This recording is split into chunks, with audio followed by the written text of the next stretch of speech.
Hi everyone, आप देख रहे हो डिकोड द लॉ और मैं हूं एडवोकेट पापिया। इस वीडियो में मैं आपको ऐसे एक लैंडमार्क सुप्रीम कोर्ट के जजमेंट बताऊंगी जहां पर डिटेल में सुप्रीम कोर्ट कह दिए है कि अगर कोई रजिस्टर्ड विल बनाया गया है और उसके अलावा कोई सेकेंड अग्रीमेंट बनाया जा रहा है तो वो एब्सोल्युटली इलीगल हो जाएगा। देखिए, प्रॉपर्टी रिलेटेड सबसे बड़ा इंपॉर्टेंट मुद्दा हो जाता है विल यानी कि वसीयत। अब वसीयत कैसे ड्राफ्ट करना है ताकि कोई आगे चल करके डिस्प्यूट अराइज ना हो, तो बहुत सारा पॉइंट्स ध्यान में रखना पड़ता है, जिसके लिए मैं ये डिटेल वीडियो बनाई थी। कौन सा पॉइंट लिख करके फ्यूचर में अपने उत्तराधिकारी के बीच में कोई भी प्रकार के डिस्प्यूट अराइज ना हो, वो लोग कोर्ट कचहरी के चक्कर में ना पड़े, तो इसीलिए मैंने ये सारे पॉइंट्स आपको बताई थी। अभी इस वीडियो में मैं बताऊंगी अगर कोई प्रॉब्लम अराइज हो जाता है या फिर वसीयत के अलावा कोई और समझौता आप लोग करने लग जाते हो, जो पहले वाला वसीयत में कंडीशन दिया गया था उसको ना मानते हुए, तब क्या हो सकता है आपके साथ, और इसी के साथ आप इस जजमेंट को कैसे अपने फेवर पर काम में लगा सकते हो ये भी हम लोग जान लेंगे। तो केस का नाम है Badrilal versus Suresh and others 2021। Facts of the case. ये केस में दो लोग थे। नंबर 1 मंगीलाल और भुवन जी। मंगीलाल के एक बेटी थी जो है राम कन्या, और भुवन जी के 3 लड़के थे, सुरेश, प्रकाश एंड दिलीप। मंगीलाल के पास 6 बीघा जमीन था और इसके ऊपर वो एक विल वसीयत बनाए थे 6 मई 2009 पर। अब 6 बीघा जमीन में से 3 बीघा दिया गया था राम कन्या को और एक बीघा करके दिया गया था बाकी के जो 3 लड़के थे, सुरेश, प्रकाश, दिलीप जी। ये जो डीड बनाया गया था इसको कंप्लीट करके रजिस्ट्रेशन वगैरह सब कुछ करा लिया गया था, क्योंकि देखिए रजिस्ट्रेशन जब करवाया जाता है ना कोई भी डीड का, वो एकदम ताबड़तोड़ बन जाता है, उसको अब कोई भी तोड़ नहीं सकता है। अभी अगर डिटेल में सब कुछ लिखा गया है विल के अंदर, each and every information specific चीज मेंशन करके, तो डिस्प्यूट होने का चांसेस बहुत कम हो जाता है। तो इस केस में एकदम वसीयत को रजिस्टर कर लिया गया था और ये वसीयत एब्सोल्युटली कॉन्फिडेंशियल था। अब वसीयत हो जाने के 6 दिन बाद सुरेश जो था वो किसी से आपस में चर्चा किए और वो एक दूसरा समझौता करने के बारे में राम कन्या के साथ बात करने गए। दैट 5 बीघा मिल जाएगा राम कन्या को और बाकी जो रहेगा वो मुझे मिलेगा, यानी कि सुरेश को मिलेगा, और बाकी भाइयों को जरूरत नहीं है। अभी ऐसा करके एक अग्रीमेंट बनाया गया। उस अग्रीमेंट पे जो वसीयत करता था यानी कि मांगीलाल का अंगूठा भी लगाया जाता है और वो भी अग्रीमेंट हो जाता है। तो इस अग्रीमेंट के हिसाब से 5 बीघा हो गया राम कन्या और बाकी के चला गया सुरेश को। अभी इसी बीच में 2011 पर राम कन्या उसको जो 5 बीघा जमीन मिला था वो एक बद्रीलाल नाम के इंसान को बेच देता है। अब बेचने के लिए सेल डीड हो गया।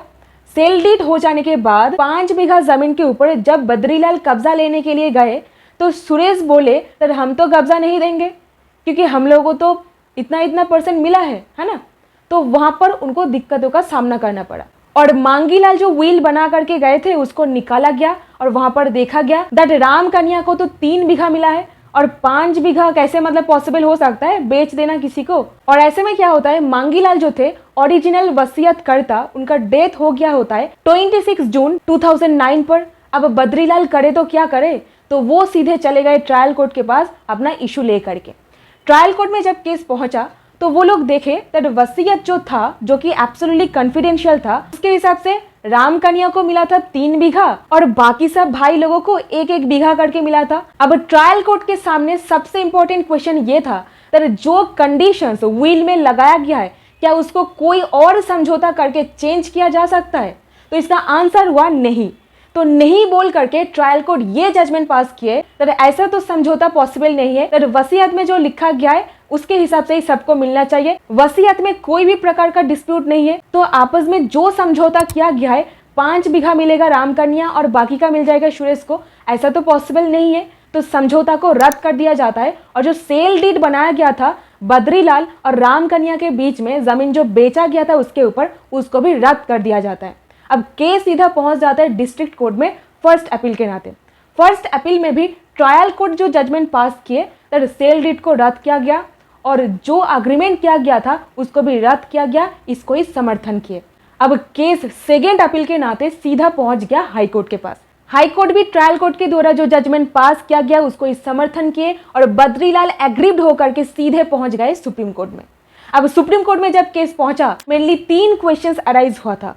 नंबर 1, विल सही है या फिर नहीं, तो इसका आंसर हुआ था यस, विल एब्सोल्युटली सही है, कोई भी प्रकार का डिस्प्यूट नहीं है।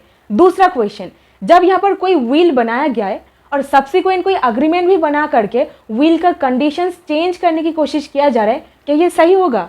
और उस स्थिति पर वसीयत का क्या जो बनाया गया था? और अभी तीसरा क्वेश्चन ये था सेल डीड का क्या? तो सुप्रीम कोर्ट ऑफ इंडिया ये सारे पॉइंट्स फ्रेम करने के बाद एक सेक्शन रेफर किए, that is section 70 of the Indian succession act. Section 70 पर 3 शर्त के बारे में बोला गया है। सबसे पहले, अगर कोई सेकेंड व्हील आपको बनाना ही है, आपको पहली व्हील को खत्म करने के लिए कोडिसिल अटैच करना पड़ेगा।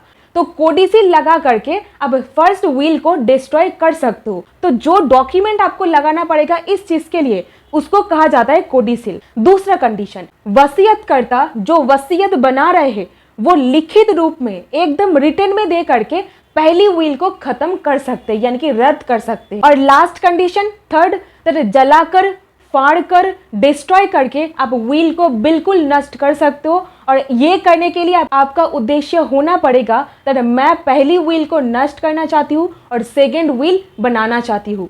तो ये 3 कंडीशंस को सुप्रीम कोर्ट डिटेल में डिस्कस किए और जजमेंट पर ये बोले वसीयत सही है तो वो एकदम फोर्स में ही रहेगा। और दूसरा बात ये बोले कि समझौता के हिसाब से किसी को प्रॉपर्टी नहीं मिला है, उसको फॉलो भी नहीं किया गया है, तो उसको रद्द कर देना चाहिए। अब तीसरा क्वेश्चन ये था, सुप्रीम कोर्ट एब्सोल्युटली एक्सीलेंट तरीके से जो सेल डीड था उसको सही कर दिए। और किस तरीके से? 5 बीघा ना हो करके 3 बीघा का सेल सही माना जाएगा, जो कि पहले ओरिजिनल वसीयत के हिसाब से मिला था राम कन्या को, और वसीयत के हिसाब से बाकी के भाइयों को 1-1 बीघा करके मिलेगा। तो इस हिसाब से ओनली व्हील यहाँ पर वैलिड रहेगा, जो समझौता किया गया था उसको रद्द कर दिया गया। इसीलिए मैंने ये वीडियो में आप लोगों को जो सारे कंडीशंस बताई थी, अगर ये सारे पॉइंटर्स को ध्यान में रखते हो या आप अपना वसीयत बनाते हो तो फ्यूचर में जा करके डिस्प्यूट होने का चांसेस बहुत कम हो जाता है। तो उम्मीद करूंगी आपको इस वीडियो से वैल्यू मिला है। अगर मिला है, एक लाइक करके सब्सक्राइब कर दीजिए और दोस्तों के साथ शेयर करना बिल्कुल मत भूलिएगा। हम लोग ऐसी और वीडियोस लाते रहेंगे आप लोगों तक कानूनी जानकारी पहुंचाने के लिए। Thank you so much for watching this video.